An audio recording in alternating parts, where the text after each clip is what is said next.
Imagine waking up one morning and realizing that your entire town has vanished.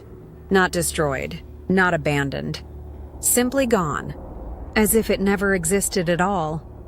The streets where you grew up, the houses where families lived for generations, the park where children played, erased from the map and from memory. This isn't the plot of a science fiction movie.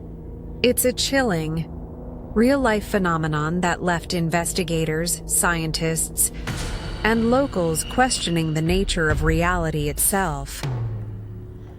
There once was a small town tucked away in the cold shadows of Kholat Shahel, a place so ordinary it almost seemed immune to mystery.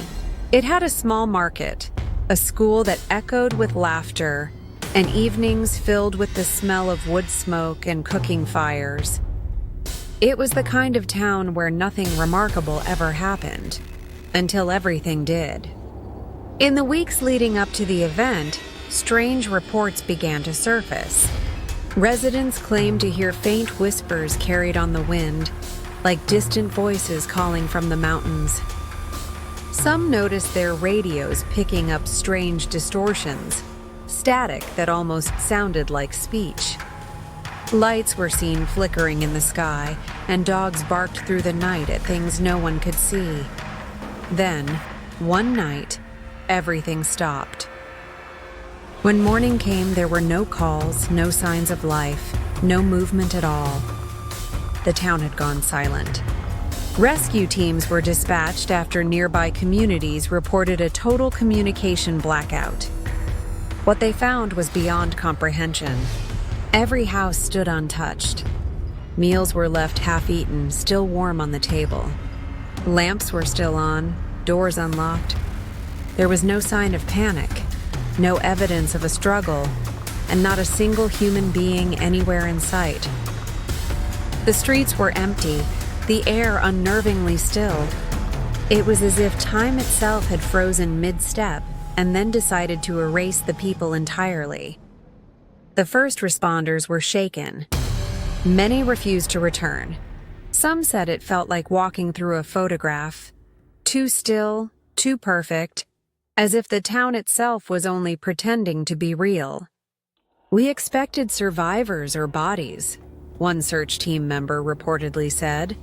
Instead, it was like the place had never been lived in.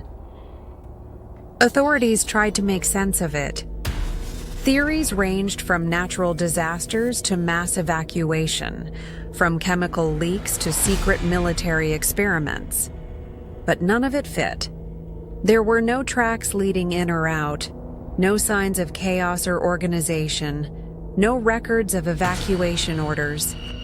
It was as though every resident had been plucked from existence in an instant. That's when researchers began whispering about something far stranger, something they called mimicry.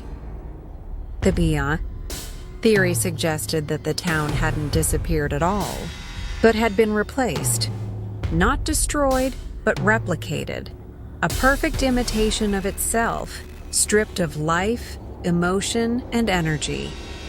Some called it environmental mimicry, others a psychological anomaly. A few believed it was something else entirely, a manipulation of perception itself. Instruments used to scan the area began to malfunction. Magnetic fields fluctuated wildly. GPS coordinates looped back on themselves. Even digital timestamps shifted unpredictably, as if the past was being rewritten every few seconds. Experts were divided. One physicist who studied quantum anomalies proposed that what happened could be the result of a temporary collapse in the fabric of observed reality. That, for a brief moment, the town existed in a mirrored state where observation and existence were no longer connected. "If reality can copy itself," he said, "what's to stop the copy from replacing the original?" It was a terrifying idea. One that implied whatever had happened in that town could, in theory, happen anywhere. Then came the tangible traces. Small, haunting remnants that shouldn't have survived whatever took place. A single child's doll, left on a doorstep with one glass eye missing. A diary found open on a table, its final line ending mid-sentence. A dinner plate with a half-eaten meal, still warm when rescuers arrived. Every item felt frozen in a moment that no longer existed. These objects were cataloged, studied, and then quietly classified. Soon after, official reports were sealed. Government agencies released statements attributing the disappearance to a geological event, and later data loss. But those who had been there knew better. Locals from neighboring regions insisted they remembered people who lived in that town, friends, relatives, co-workers. But when they tried to look up records, the names were gone. Birth certificates, property deeds, school registries, deleted or missing. It was as though those lives had been edited out of existence. Some began to question their own memories.